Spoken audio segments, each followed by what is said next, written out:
আসসালামু আলাইকুম রহমতুল্লাহ। আজকে আপনাদেরকে দেখাবো আলুর পাকোড়া। আমি কিভাবে আলুর পাকোড়া তৈরি করি। প্রথমে আলু ছিলে নিয়েছি, এখন এটাকে মিহি করে কুচি করে নিয়েছি। গামলায় খুব সুন্দরভাবে মিহি করে এটাকে নিয়ে নিয়েছি।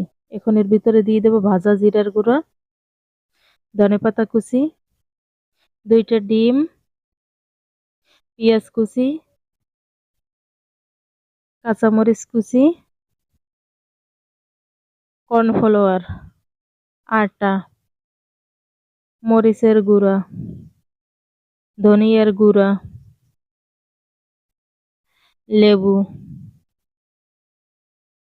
Tasty salt. এখন আমি এক এক করে সব মশলা আলুর ভিতরে দিয়ে দেব। প্রথমে দিয়ে দিলাম পেঁয়াজ কুচি, কাঁচামরিচ কুচি,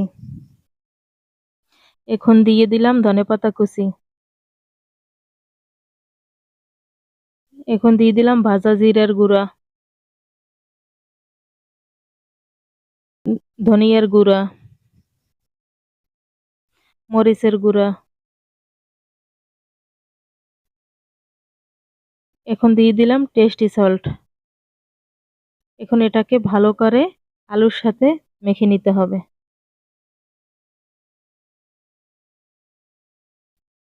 যেন এটা আলুর সাথে ভালোভাবে মিশে যায়। এখন এর ভিতরে দিয়ে দেবো একটু লেবু। লেবু দিলে সুন্দর একটা ঘ্রাণ আসে, খেতেও অনেক ভালো লাগে। এই জন্য কিছু লেবুর রস দিয়ে দিলাম।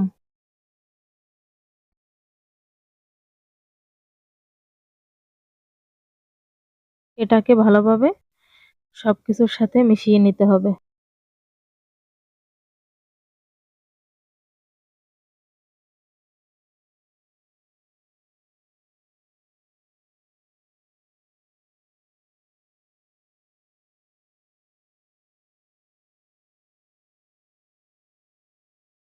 এখন এর ভিতরে দিয়ে দেব 2টা ডিম।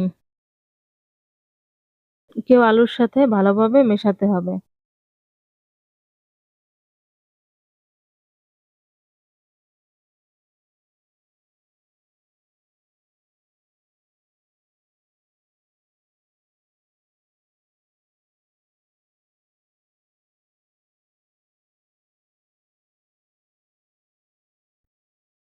এখন এর ভিতরে দিয়ে দেব কর্নফ্লাওয়ার।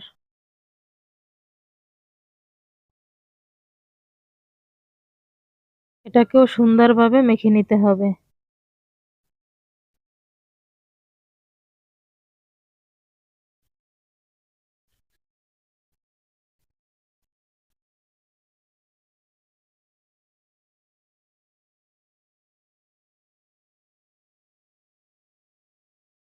এখন এর ভিতরে দিয়ে দিব আটা। আটাটা আমি অল্প অল্প করে দিয়ে মেখে নিব।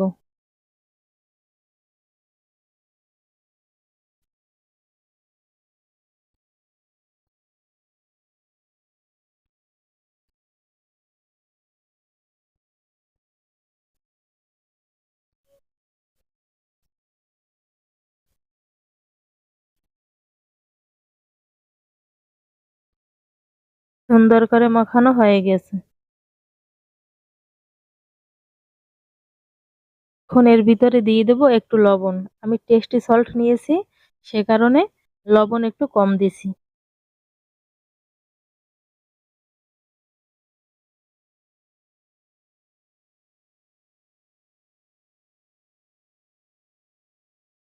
মাখানো শেষ হয়েছে, এখন আমি এটাকে ভেজে নিব। প্রথমে একটি কড়াইতে আমি তেল দিয়ে দিয়েছি, তেলটাকে গরম করে নিতে হবে।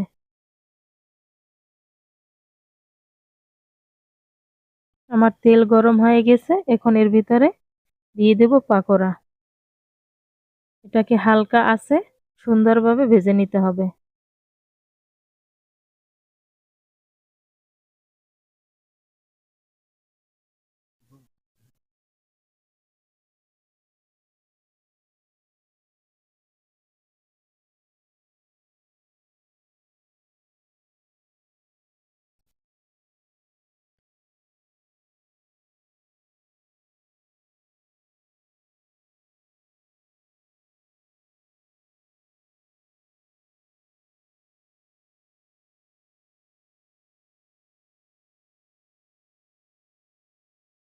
পাকোড়ার এক পাশ ভাজা হয়ে গেছে, এখন এটাকে আমি উল্টে দেব।